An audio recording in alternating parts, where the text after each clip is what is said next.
When we study the Wild West, we run into a lot of badass characters.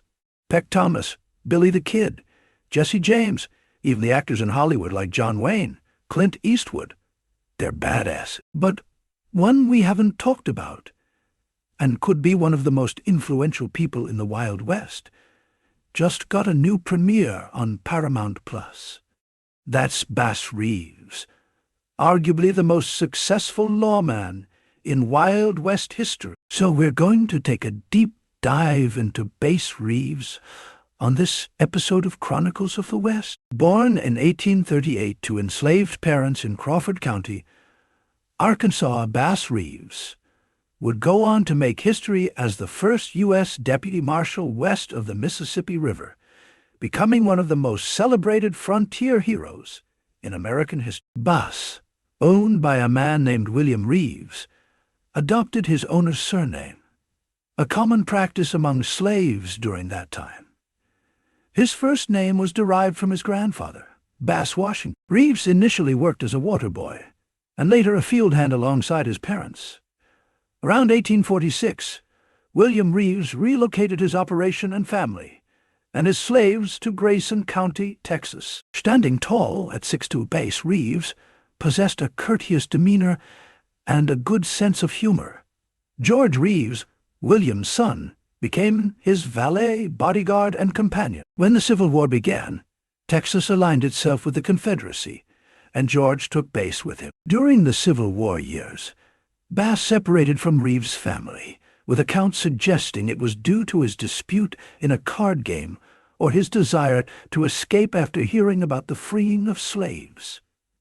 Bass found refuge in Indian Territory, which is now Oklahoma, with the Seminole, Cherokee, and Creek Indians, learning their customs, languages, and tracking skills. He also honed his firearm skills, becoming a quick and accurate pistol shooter, although he considered himself only fair with a rifle and was often barred from competitive turkey shoots. After being freed by the Emancipation Proclamation in 1863, Bass left Indian Territory, purchased land near Van Buren, Arkansas, and became a successful farmer and rancher. He married Nellie Jenny from Texas and raised 10 children on their homestead. During this period, oral history suggests that Reeves occasionally served as a scout and guide for the U.S. Deputy Marshals, conducting business in Indian Territory under the jurisdiction of the Van Buren Federal Court. Reeves' life as a content farmer changed when the Federal Western District Court was relocated to Fort Smith, Arkansas, and Isaac C. Parker was appointed as the judge. Parker appointed U.S. Marshal James F. Fagan to hire some 200 deputies to restore order in the lawless Indian Territory. Fagan recruited Reeves as a U.S. deputy due to his extensive knowledge of the area and his ability to speak several tribal languages. These deputies were tasked with cleaning up Indian Territory as per Judge Parker's order. They said, "Bring men alive or dead." Bass Reeves worked alongside legendary lawmen like Heck Thomas, Bud Ledbetter, and Bill Tillman. Some of those we've covered on this channel already, covering the vast expanse of the United States Court at Fort Smith, which spans some 75,000 square miles. Despite his inability to read or write, Reeves' effectiveness in apprehending criminals was unhampered. Before each mission, he had someone read the warrants to him, memorizing their contents and distinguishing between the differences. He never failed to produce the correct warrant when required. Reeves was an imposing figure, was always seen riding a large white stallion, and earned a reputation for his courage and success in capturing or eliminating numerous outlaws in the territory. While typically dressing elegantly and wearing a large hat with polished boots, he was also skilled in disguise, often adopting different personas such as cowboy, farmer, gunslinger, or outlaw. He always carried 2 Colt pistols, holstered for quick draw, and was ambidextrous, ensuring that his shots rarely missed the mark. Reeves would leave Fort Smith with a pocketful of warrants, returning months later with multiple outlaws in custody, charged with crimes ranging from bootlegging to murder. He earned substantial fees and rewards, making a significant profit before spending time with his family, before then heading out again. The tales of his capture are filled with intrigue and courage. In one instance, Reeves pursued 2 outlaws in the Red River Valley near the Texas border. He gathered a posse and devised a plan, disguising himself as a tramp, hiding his tools, which were like his handcuffs, pistol, and badge, under his clothes. He arrived at the outlaw's mother's house wearing old shoes, dirty clothes, carrying a cane, and sporting a floppy hat with 3 bullet holes. Upon arriving, he told a fabricated story to the woman, who answered the door, gaining her sympathy. After being invited in for a meal, she shared information about her outlaw sons, suggesting that they actually team up. Pretending to be wary, she allowed him to stay longer. As night fell, Reeves heard a whistle from beyond the house. The woman went outside and responded with a whistle of her own. Soon 2 riders arrived and engaged in a conversation with her. Afterwards, they all entered the house and the woman introduced her sons to Reeves. They discussed their crimes and decided to join forces. As the outlaws slept, Reeves watched them closely and, without waking them, handcuffed them. In the morning, he roused the outlaws, marched them out, and delivered them to the waiting posse. The outlaws were promptly handed over to the authorities, and Reeves collected a $5,000 reward. One of the highlights of Reeves' career was apprehending the notorious outlaw Bob Dozier, who was involved in a wide range of crimes, from cattle and horse, wrestling to bank and store robberies and murder and land swindles. Dozier had eluded the many lawmen until Reeves tracked him down in the Cherokee Nation and engaged in a gunfight, resulting in Dozier's death on December 20th, 1878. In 1887, Reeves faced charges of murder of Posse Cook, and his trial was presided over by Judge Isaac Parker. He was represented by U.S. State Attorney W.H.H. Clayton, a colleague and friend, and ultimately he was acquitted. In 1889, he was assigned to Paris, Texas. Reeves pursued the Tom Story gang of horse thieves. He surprised Tom Story with an arrest warrant, but Story drew his gun, prompting Reeves to act swiftly and shoot him dead. The rest of the gang disbanded and disappeared. Reeves arrested the notorious Seminole outlaw Greenleaf in 1890, a fugitive who had been on the run for 18 years and murdered 7 people. In the same year, he pursued the famous Cherokee outlaw Ned Christie, although Christie managed to evade capture despite Reeves and his posse burning down Christie's cabin. In 1896, Reeves' wife passed away in Fort Smith, Arkansas, and he was subsequently transferred to the Muskogee Federal Court in Indian Territory.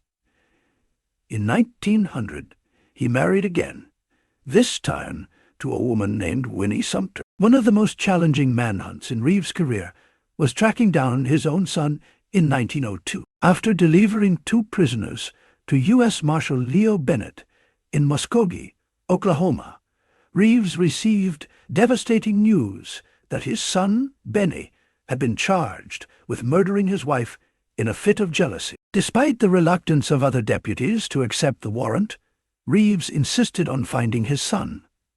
2 weeks later, he returned with his son, who was tried and sentenced to life in prison. After a petition by citizens in displaying exemplary behavior in prison, Benny Reeves was eventually pardoned and lived the rest of his life as a model citizen. Throughout his career, Bass Reeves was known for his unflinching courage and commitment to duty, with a reputation for never showing fear under any circumstance. In 1907, state agencies took over law enforcement, ending Reeves' tenure as a deputy marshal.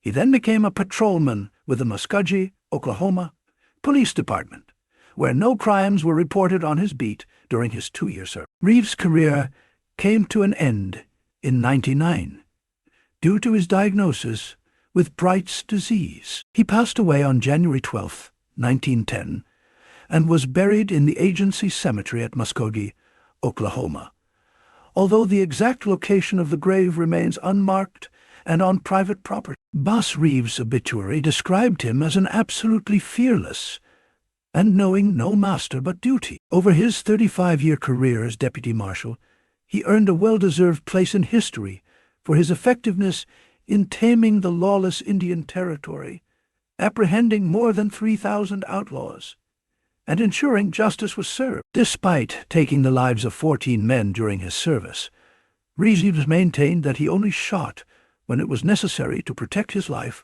or to fulfill his. This group of incredibly important lawmen was made up of Christian Madsen, William Pete Tillman Jr., and the leader with arguably the coolest nickname I've ever heard, Henry Heck Thomas. These three men were U.S. Marshals who had been given the task of taming the wild lands of Oklahoma in the early 1890s. Not only did this trio of lawmen tame the Oklahoma plains, they were responsible for ending one of the most famous outlaw games of the Old West, the Doolin-Dalton Gang.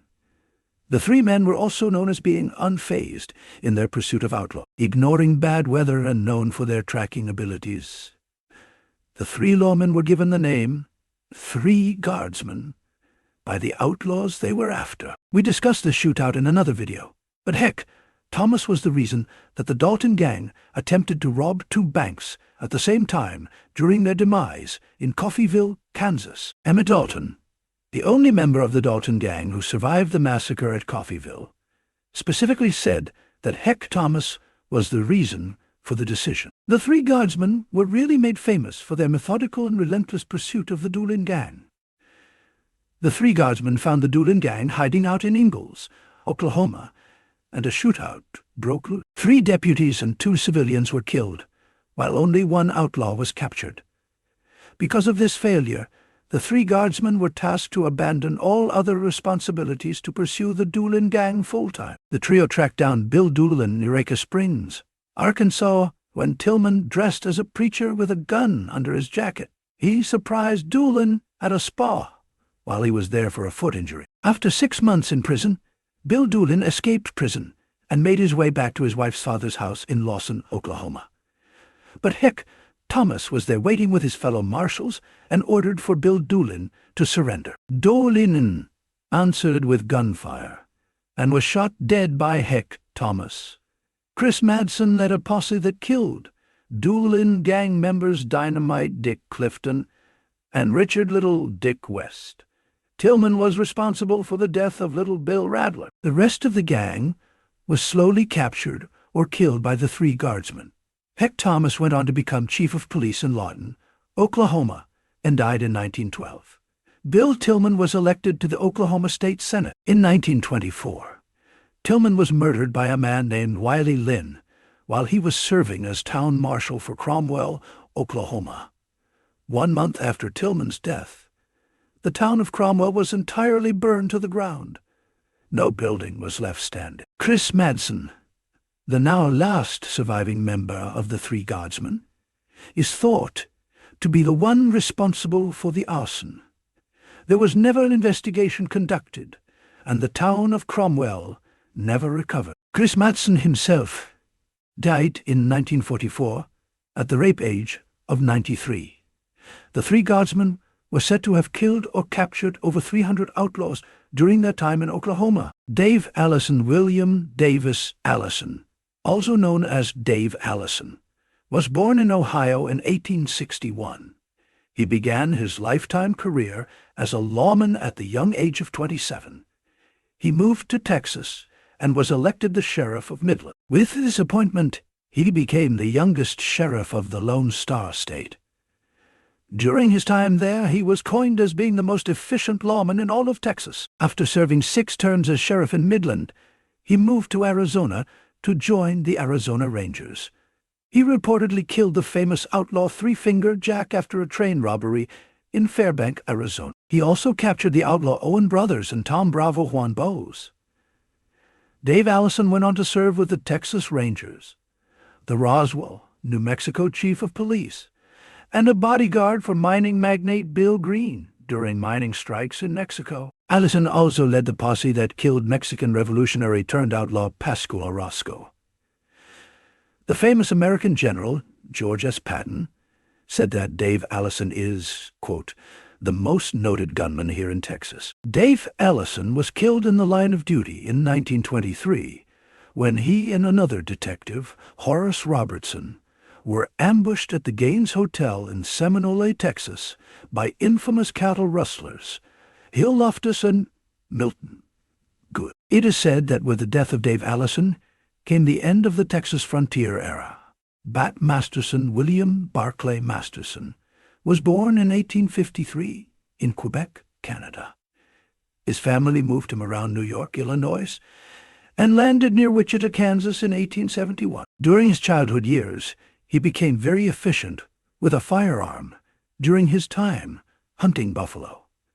When Bat was 18, he went on a buffalo hunt with his older brother, Ed. They camped along the Salt Fork River in Comanche and Barber counties in Kansas when they ran into some hunters that would become legends of the Wild West. They were famous buffalo hunters, Billy Dixon, Tom Nixon, who shot 120 buffalo in 40 minutes and set a record for killing 3,200 buffalo in 35 days, and someone all of us Western fans should be very familiar with, a man named Wyatt Earp. The Masterson brothers kept pushing into Native American territory in pursuit of buffalo and ended up establishing a large complex in the panhandle of Texas called Adobe Walls. It became an outpost that supported the huge influx of buffalo hunters. As expected, the Native Americans took this as a threat to their existence and led an attack on the small outpost. A force of 700 Comanche, Cheyenne, Kiowa, and Arapaho warriors attacked the camp on June 27, 1874. 28 men, including Bat Masterson and Billy Dixon, took refuge in 2 different stores and a saloon. Although severely outnumbered, the hunters had superior weaponry and held off the attack for 4 days straight. Word got out, and 100 men came to reinforce the post, which forced the Native Americans to retreat. An estimated 70 Native Americans were killed, while 4 men defending the Adobe Walls were killed. Because of this, an expedition was started out to the Texas Panhandle, and the Red River War against the Native Americans there began. Bat Masterson helped as a scout, but he went back to buffalo hunting and became a faro dealer. During his time as a dealer, he got into an argument with a man named Sergeant Melvin King over a card game and a woman named Molly Brennan. Firearms were drawn, and Masterson shot Sergeant King dead. King did manage to fire at Masterson, but the bullet went through Molly Brennan before hitting him. Molly Brennan died from this wound, and the injury to Masterson caused him to walk with a limp for the rest of his life. After Bat Masterson healed from his injuries, he headed to Dodge City, Kansas, to become a lawman, and Bat saw great success in his time there. He was elected sheriff in 1877, and when he took office in 1878, he immediately went to work. He stopped a train robbery in Kinsley, Kansas, in the same month he took office. By April of 1878, Bat's brother Ed had become city marshal and got into an altercation with a man named Jack Wagner. After an altercation of the ordinance about carrying a firearm, Jack Wagner shot Ed Masterson in the back, mortally wounding him. Ed Masterson lived long enough to shoot Jack Wagner back, which was also fatal. This event led to a man named Charlie Bassett to be appointed to city marshal, and his assistant marshal, none other than Bat's old hunting buddy and Wild West royalty, Wyatt Earp. Bat Masterson would also stop the assassination attempts on the Dodge City mayor by a man named Spike Kennedy. On the second attempt, Kennedy killed a woman in the mayor's room and ran from town. Bat Masterson organized a posse with Charles Bassett, Wyatt Earp, and her old friend from the Three Guardsmen, Bill Tillman, along with William Duffy. They caught up to him the same day of the shooting and shot his horse from beneath him. Even though he was captured, Spike Kennedy was acquitted with a lack of evidence and released. Masterson was then appointed as Deputy U.S. Marshal and arrested a man named Dutch Henry Bourne, who was one of the biggest horse thieves in all of the American West at the time. The next month, Masterson was put in charge of bringing Cheyenne prisoners to stay in trial after a fall raid. The state of Kansas charged them with 40 murders, and this would be identified later in history as the last Native American raid in Kansas. Masterson was then tasked with protecting the Atchison, Topeka, and Santa Fe Railroad during a dispute with a rival company, the Denver and Rio Grande Railroad, over the rights through the Royal Gorge in Colorado. But enlisted Doc Holliday, Dirty Dave, Mysterious Dave Mather, Ben Thompson, and about 70 others to help with his new endeavor. This would go on to be known as the Royal Gorge War. Although they saw success, the courts ruled in favor of the Denver-Rio Grande Railroad, and Bat had to concede. Masterson would move on to become a professional gambler all over the Wild West. By 1893, he was requested to go to New York City to help a bodyguard for a prominent man named George Gould. He would actually go on to become a sports writer for the New York Morning Telegraph. In 1905, Bat was appointed as a U.S. Marshal for the Southern District of New York until 1909. Bat Masterson would continue to write until his death in 1921. He died of a heart attack while working at his newspaper desk at the age of 67.